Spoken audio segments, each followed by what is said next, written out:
Good afternoon. Thank you for joining us for Research 411, a talk show focused on sharing best practices and trending research topics delivered by professional staff and prominent UT Dallas researchers from various disciplines. I am Tiffany Willoughby, Program Manager in the Office of Research and Innovation. During today's talk show, Dr. Timothy Bray will highlight his North Texas COVID-19 data viewer with moderator UT Dallas Vice President and Chief of Staff, Dr. Rafael Martín. Dr. Martín, the virtual mic is yours. Thank you, Tiffany, and welcome everyone to this Research 411 presented by the University of Texas at Dallas. It's my pleasure to introduce Dr. Timothy Bray. Dr. Bray joined the faculty of UT Dallas's School of Economic, Political, and Policy Sciences in 2002, and he serves as the director of the Institute for Urban Policy Research, a multidisciplinary group dedicated to work that improves quality of life in our communities. Dr. Bray's research is at the nexus of people, policy, and place. He studies complex social problems at multiple scales and seeks to harness data to help solve those problems. The Institute's community partners include the City of Dallas, Dallas County, United Way of Metropolitan Dallas, KERA, the Dallas Morning News, and Capital One, among many others. Dr. Bray currently serves on the faculty of the Public Policy and Political Economy program and the Social Data Analytics and Research program, where he works with students to bring data to solve social problems. It's my pleasure to introduce Dr. Bray to talk about the one project that the Institute has done recently, the North Texas COVID Data Viewer. Dr. Bray? Good afternoon, Rafael. Tim, do you want to start off and just give us an overview of what the North Texas COVID Viewer is and how it came to be? Yeah, so we got involved very early on when the COVID pandemic hit. One of the things that we realized was that unlike a lot of pandemics, this is one that manifested early on in very not very unique illness, right? You had cold symptoms early on. Eventually you would grow sicker and sicker, which meant we needed a way to see what was happening early on, not just looking at hospital statistics, because not everybody was going to the hospital in the very beginning. On top of that, we knew that that the way we counted data, I could go to the Dallas County website and get Dallas information. I could go to the Collin County website and get Collin information. And it was reported in a different format and sometimes aggregated in different ways. We needed a way for people who were, for instance, here in Richardson, who could go shop in Collin or Dallas to understand what was going on in the region, North Texas wide. So we began with a very simple data project that pulled in data from, for instance, the Carnegie Mellon data, George Washington University data, a variety of other data sources, just to begin showing centrality across North Texas, what was happening, what were the trends. Eventually, we went beyond just illness data. We started getting hospitalization data, and we started getting vaccination data. Currently, we're exploring how to expand and show what's going on in our schools, because TEA has been collecting school data. So the main goal of our project is to make this data accessible, useful, and understandable to folks who are making decisions in everyday life. What did you find were some of the shortcomings of how data was available to the public prior to you launching this Data Viewer project? Sure, that's a great question. One of the big shortcomings that we face with data in society, especially in areas like public health, is quite often the age of our data. We're used, for instance, to census data. And in census data, we just celebrated the release of the 2019 American Community Survey. A very powerful survey, but it takes a long time to put it together and to clean it up. But we're in the midst of a public health emergency, and we want to be able to make more rapid decisions. We had cities making decisions about whether or not they should have youth sports events. We had schools making decisions about whether or not to return in person. Our own university was having discussions about how to return in person. And knowing what happened yesterday is much more useful than knowing what happened 2 days ago. So some of the earlier barriers, one was timeliness. The second was that if you went to each individual county's website, you would get a different story. And frankly, it was a story that was made by that county for that county to suit that county's purposes. But the disease doesn't respect county boundaries. Early on, we had Dallas County Judge Clay Jenkins had a very early shutdown of restaurants, bars, and things like that. Collin County followed, but it wasn't for several weeks later, which meant if you were sitting in Richardson, if you couldn't go south to go to the bar to go out to dinner, you went north. That the disease didn't care what county you were in, right? And we needed a way to look at that data. So we went a step up. We went to the state of Texas to pull data. We went to several national aggregator sites where everything was reported in the same format. A great example, we work with one of the Dallas City Council representatives whose district in the city of Dallas sits in 3 counties, Dallas, Denton, and Collin.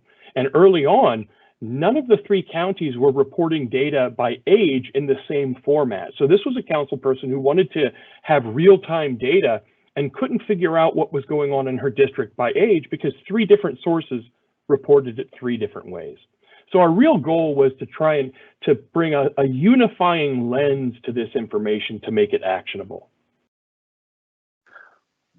I think you bring up an excellent point, and something I was thinking about when you were talking about, getting data from different counties. Obviously, people live and work in different places across the Metroplex, right? And in most metropolitan areas, and as you said, don't respect county boundaries necessarily.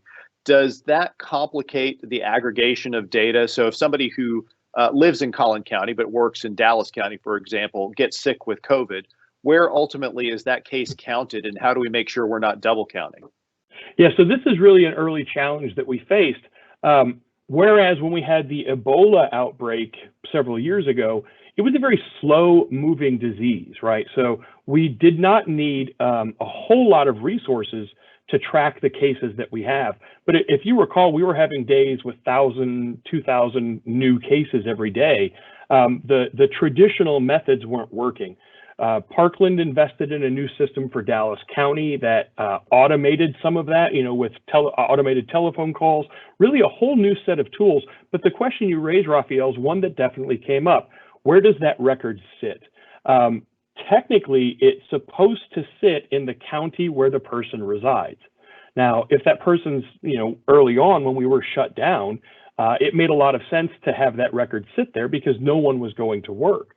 Now that people are going to work, we have to look at things like our own policy on our campus around self-reporting, right? To make sure that if someone's sick, we have institutional systems that support them so that we can make sure that no one's coming to work just because they have to. They should be staying home when they're sick so they're not spreading disease. The regional view, when we start talking about, 14,000 deaths to date in North Texas or 15,000 new cases in the last 7 days in North Texas, it sort of dissolves that county line and talks about the place where we live, as opposed to the administrative boundary where we pay our property taxes. Mm-hmm. You mentioned a little bit about the dashboard being used for decision making, and as somebody who was charged with trying to guide our institution, the University of Texas at Dallas, through the COVID-19 pandemic, I can attest to how useful it was and what a valuable tool it was as we entered into the pandemic in March of 2020. We were trying to find valid sources of information, and then certainly as we navigated through the fall and spring semesters of the last academic year, deciding whether or not to try to bring people back to campus, it was very useful for us in terms of deciding whether to try to hold classes in person or remotely.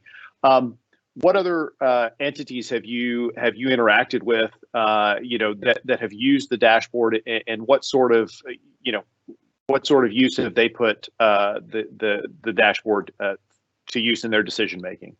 Yeah, I would suggest that one that surprised me, and in retrospect, it probably shouldn't have, but there were a number of business owners, private business owners, who were using the dashboard to sort of chart how they wanted to go about reopening, to chart how they were going to staff, to make business decisions.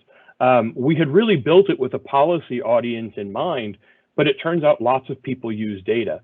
So on the customer side, we have individuals, we have community groups, we have school districts who are making decisions with this information, and the private business community. We've also, worked regularly with the city of Dallas, briefing city council and their COVID response on what the trends are beyond just Dallas County and beyond the city limits, but to look regionally at what's happening in North Texas and how that compares to the rest of the country. This was spurred by an early conversation when Councilwoman Gates was on the Dallas City Council. She wanted to track our progress against other large cities to understand, where are we in the pandemic curve? That was one of the first tools that we built in the dashboard, was the ability to compare metropolitan areas and counties across the country. So there was this policy level piece as well. We work with Dallas County, we work with several school districts. There are a variety of audiences. Actually, I think that the learning experience for me was that it's almost audience agnostic. Otherwise, with the number of people who've been interested in what this data shows, we would be running ragged trying to build 19 different dashboards showing 19 different sets of answers. So in a way, this data has been something that has brought several sectors together in their decision making. You mentioned in your opening comments, working with local hospitals, and the dashboard now includes information on hospitalization. Can you talk a little bit about how that evolved? That wasn't initially part of the dashboard, right? When it rolled out, correct, and has become, I think, a really integral and important piece as hospitalization, as hospital resources really became the limiting factor in terms of care for COVID and our COVID response. Yeah, that's a great question. That part evolved. We had initial interest from some of the government entities who were using this to track what was going on in hospitals. Hospitalization was, of course, the story. You remember the initial shutdown was 15 days to slow the curve. The idea being trying not to surge our hospital utilization. We got acquainted with the North Central Texas Trauma Research Advisory Council. The state of Texas has several RACs, as they're called. These are local quasi-governmental organizations who are responsible for balancing the load.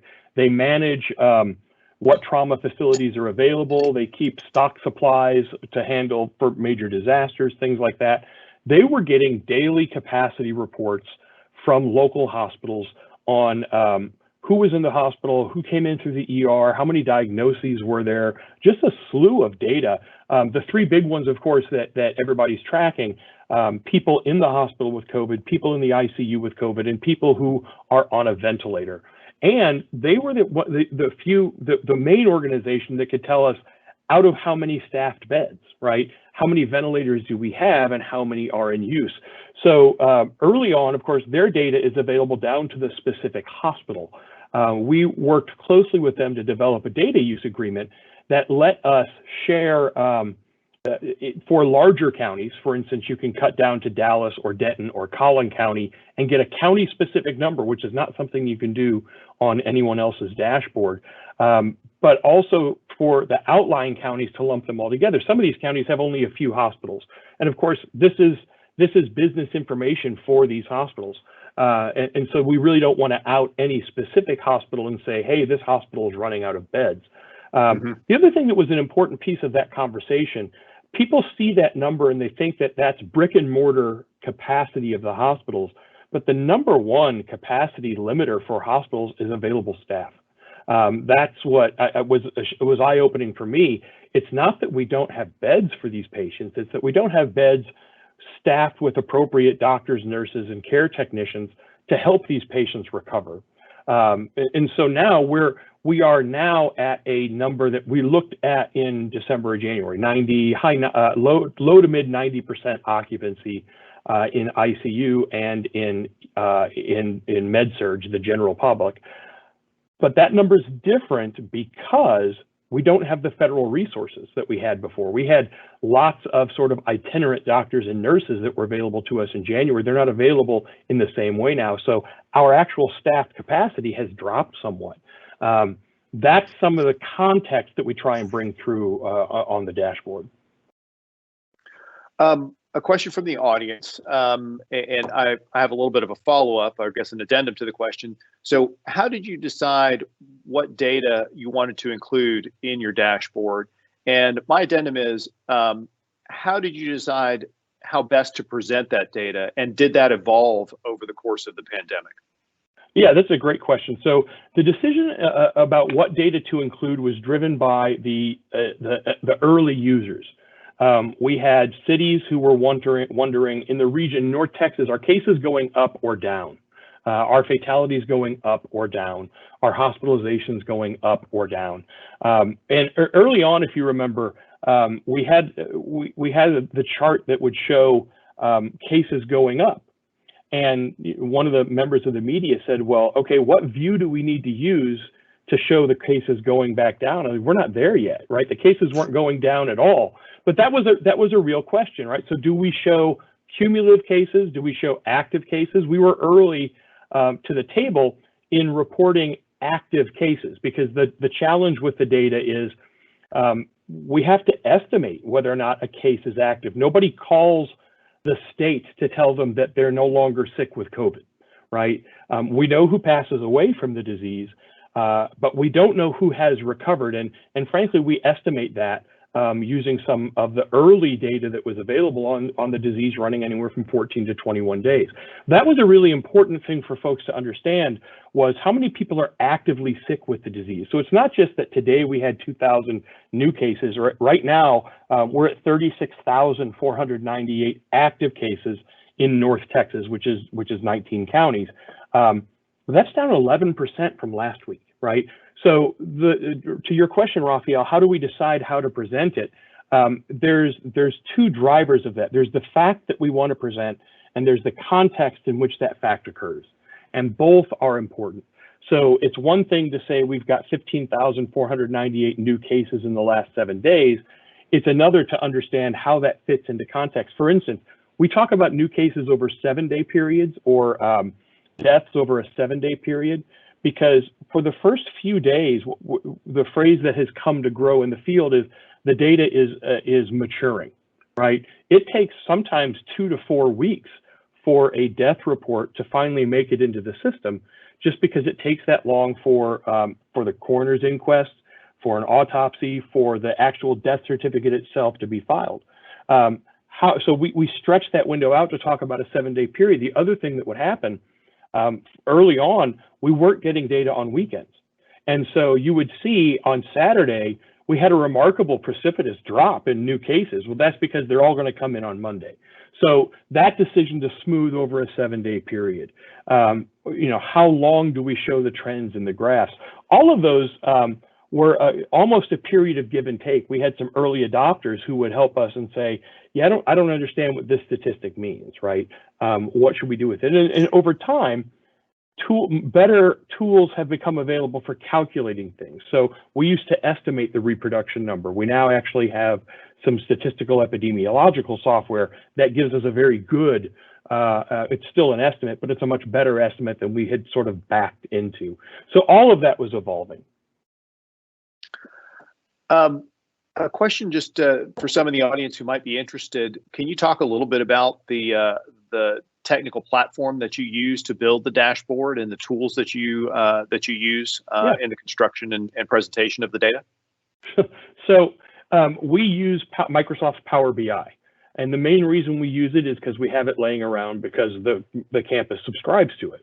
And so this was really our first foray into a Power BI based dashboard. We now develop in 2 platforms. We develop in Power BI, and for a couple of other projects, we actually use RStudio and its sort of web-based presence as well. So the data is developed in Power BI. We actually have a lot of different patches going together. So the publicly accessible data is all pulled and staged by code running in GitHub. It runs our code that reaches out, downloads the data, cleans it, puts it into a standard format. Then our dashboard pulls it from that repository and uses that to present it. The nice part there is that it offloads the work from Power BI, which can be a little bit clunkier on data management type stuff.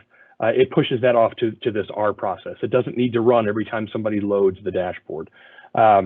So, we also have some tools that are running because one of the data sets I get emailed every day.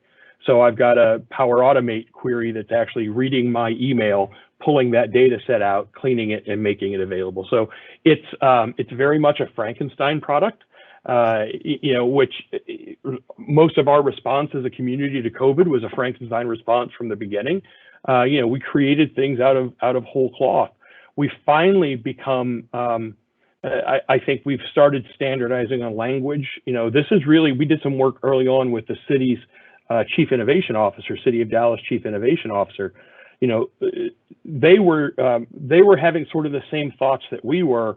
We were about probably 6 months to a year from putting the hood up on how we share public health data.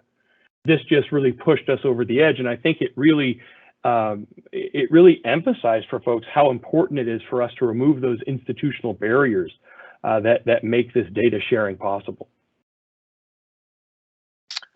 Another question from the audience. When the dashboard, I think, is fairly mature at this point. I don't think we've added a whole lot of new features, in the past few months. But in retrospect, do you think you would have developed it differently, knowing what you know now, or develop different dashboards for different audiences potentially? I think, there's another limiting factor there, and this is wholly internally supported by the university and institute staff. We don't have external funding to do this, right? And so that has been somewhat of a limiting factor on, we can't go hog wild and do everything we would love to do with this tool.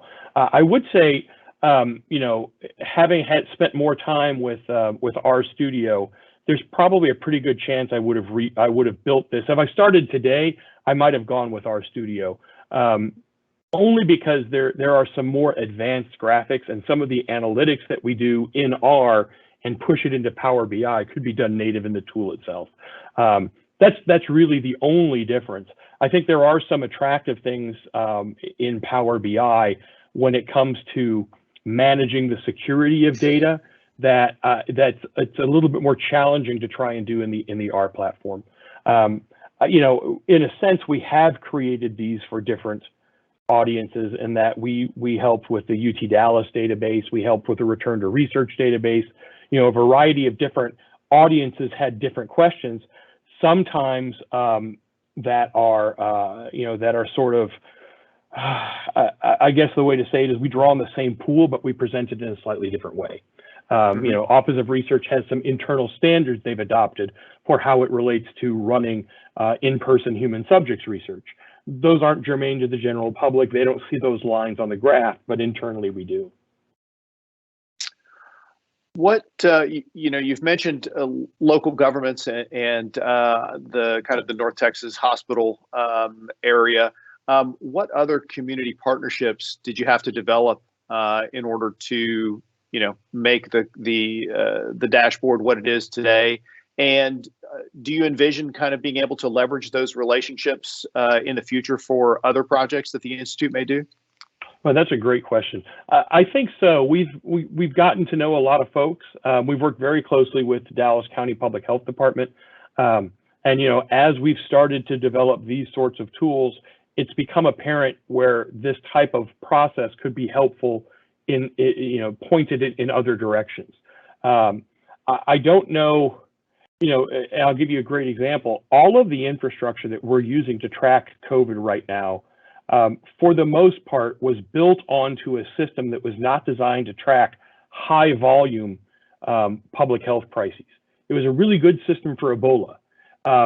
We flooded it with this information. Early on, it was last July or August, we had a day where there were 30,000 cases that got dumped into the system because the state had found a glitch in its reporting mechanisms, right? I think what this has caused us to do is to really look at the platforms that we're using.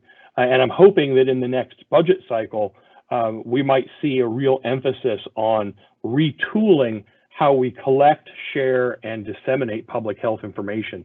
That's really sort of still our challenge. And I tell folks, before UT Dallas, I was in state government in Illinois. we tend to, everybody wants our systems to do what Kroger and Target does, right? The predictive modeling, the knowing what the best course of action is. And we teach courses in that sort of data analysis, both in our own social data analytics and research program, also over in the School of Management. But a lot of the infrastructure that we have in the government sector just isn't up to the task. We just, it's no fault of governments. It's just we typically don't have the funds to make those types of investments because they don't return a profit like they do in the private sector. So I really do hope that what this pandemic has taught us is that data is extremely important for making decisions, and it's not just having it; it's having good and timely data that's important for making strategic decisions, but also that we really need to round out our infrastructure around how we collect and how we disseminate this data. That leads nicely into another audience question, which, and I hope the answer is no, as you'll see from the question, but will this dashboard be useful in possible future pandemics? But I would like you to kind of expand a little bit on your previous answer in terms of, obviously we've learned some lessons, hopefully, over the course of the last 18 to 20 months. Should we face, another pandemic in the future, how do you think we'll be able to respond better based on what we've learned and the tools that we've developed? I would say it's not before tools, it's the relationships that we've developed. There were conversations between counties that hadn't happened, that this pandemic brought about, beyond sort of two county judges talking to each other, but line level staff in county health departments partnering to solve a problem in a region that they share. I think that, that more than anything else has opened the gates of collaboration. Again, 100 years ago, counties made sense because the city of McKinney was up and running, and you went through lots of farmland before you got to the city of Dallas. Well, now it's nothing for someone to hop in a car and drive from Dallas to McKinney every day. We're much more intensely linked than we were before. I think the technology piece as well will be different the next time around. For instance, the RAC, the Trauma Regional Advisory Council, has invested in technologies to change how they're making their daily reports and information available based upon constraints they faced in the pandemic. So I do think we're starting to see some change. One of the things that was an early conversation with the city of Dallas innovation officer was something that we had done in criminal justice in 2000, was to create a standard computer, it was an XML specification for moving criminal justice data. That platform became the sort of the bedrock for a lot of the new computer criminal justice initiatives that you saw in the 2000s and the 2010s. We need to sort of be more diligent and deliberate about that in the policy side of public health, right? From an electronic medical record standpoint, we're doing really good. We've got great standards. But the public health side of moving information to the public from county to county, that still has some ways to go, right? So I really do think that that'll be different. This dashboard, God willing, won't be around by the time we have the next pandemic, because we'll all have chips in our head and Google Glass or whatever to tell us what we need to know. Sure. Another audience question, and I'll expand a little bit again on this, which is, early on, I think there was a lot of question about how we tracked positive cases. We didn't have tests, for example, or readily available tests. How were we counting early on? How has that improved over kind of the course of the pandemic? And what have we learned about, the providing confidence, I guess, in data that's presented, to the public and to decision makers? Fantastic question, Rafael. I think one of the things that, and I talk about this a lot in some of my classes, we tend to see a number on a screen and regard it as gospel truth. So, for instance, our crime data. If I tell somebody that there were 37,217 robberies last year, no one will question me.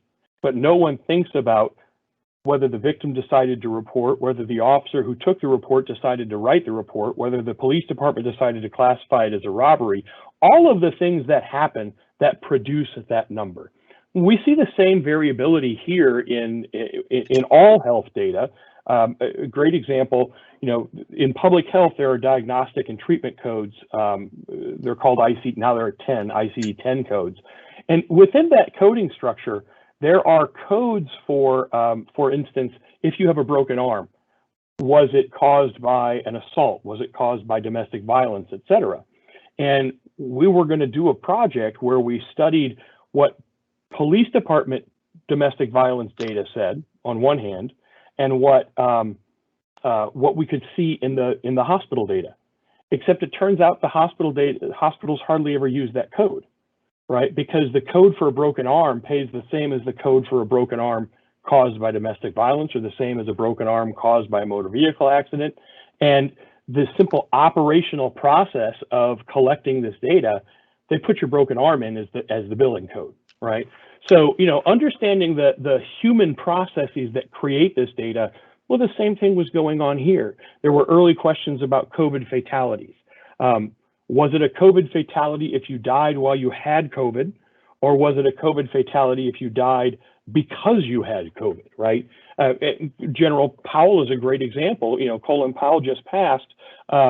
He had a compromised immune system from a variety of other health conditions. Well, technically, medically, there is a way to say, yes, it was the COVID disease that caused his death, or no, he was sick because of these other things. We had a very similar conversations in the early days of HIV, right? Do we code it as an HIV death, even though you were killed by pneumonia that was brought about by your HIV?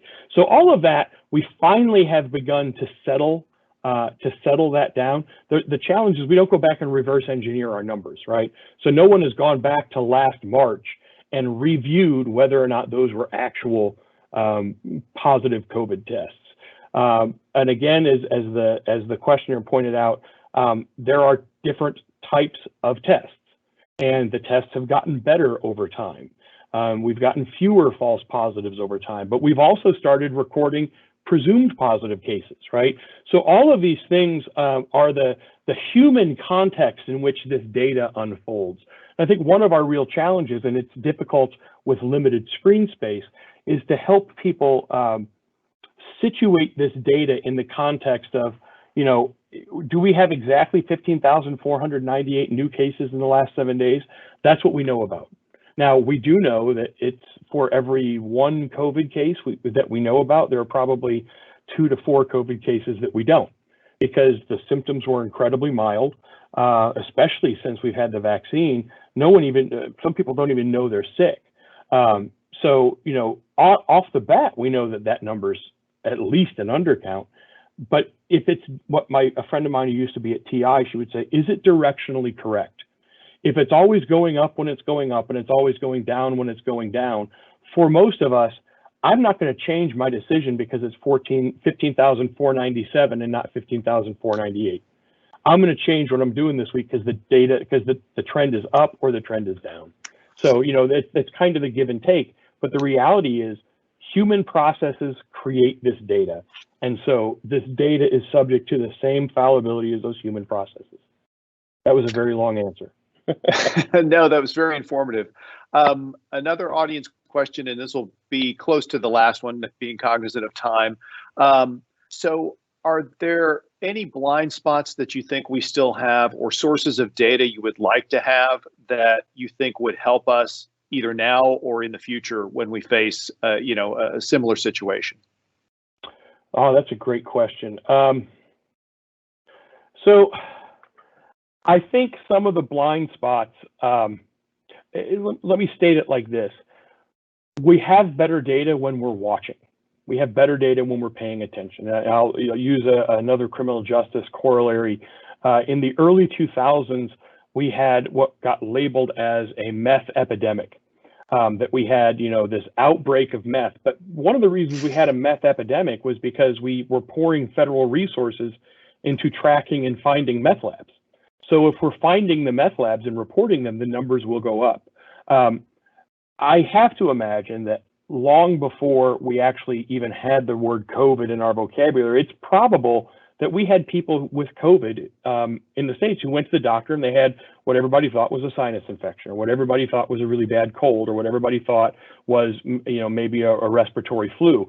I think the challenge is, the sort of the surveillance level, that the process kicked in after we had the disease. Now, I think technology will eventually get to the point where, where we're seeing this information almost like your transactions at Kroger and Target, right? Where they're constantly monitoring who's buying what and changing what they put on sale. I could imagine that if we had some sort of a common data system where even my own doctor's office would have some sort of intelligence just among his patients. What am I seeing, right? What's going up, what's going down? Do I think something's going on here? What I'm talking about really is, and don't go, I'm not going to say Skynet, right? But machine learning, artificial intelligence, we have systems that see patterns. And unfortunately, they're not really deployed very well. Our friends at Parkland Center for Clinical Innovation are doing a bang-up job, but they're not widely deployed. So I think that's the type of thing that I wish we were able to apply to this, where we're able to predict trends, patterns, and then move resources and change policy in advance of a challenge. Excellent. One last audience question, and then I've got a final question for you, Dr. Bray. So you mentioned kind of the difficulty in encoding, especially causes of death. Do you feel like we've gotten better at that in terms of appropriately counting what is a COVID-related death, or are there still issues in terms of how we're counting deaths from COVID? I think we're better. Again, it results to a medical professional who reviews the situation in which the person died, and they make a determination. What has changed over the last 18 months is we've built a lot better guidance from our state health authorities, from CDC, from HHS, on how we should be coding things. And that's nothing new, right? When we have a new situation, we wind up with new guidance, and the guidance comes sometime after the situation has started. So if I had to say it, I think the way I would phrase it is I'm more confident in the numbers we have now than I am in the numbers we had in the beginning. And that doesn't mean that I'm not confident in any of them. I just think we're much tighter now than we were before. So I just want to conclude by saying that I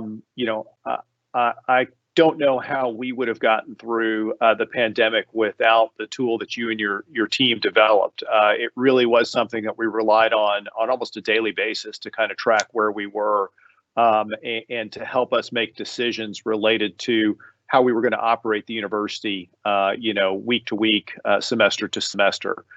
So I certainly have a little bit of a bias, but I'd like to get your impression of how you evaluate the effectiveness of this dashboard and what you feel like, the impact of it has been over the last 18 to 20 months. That's a great question.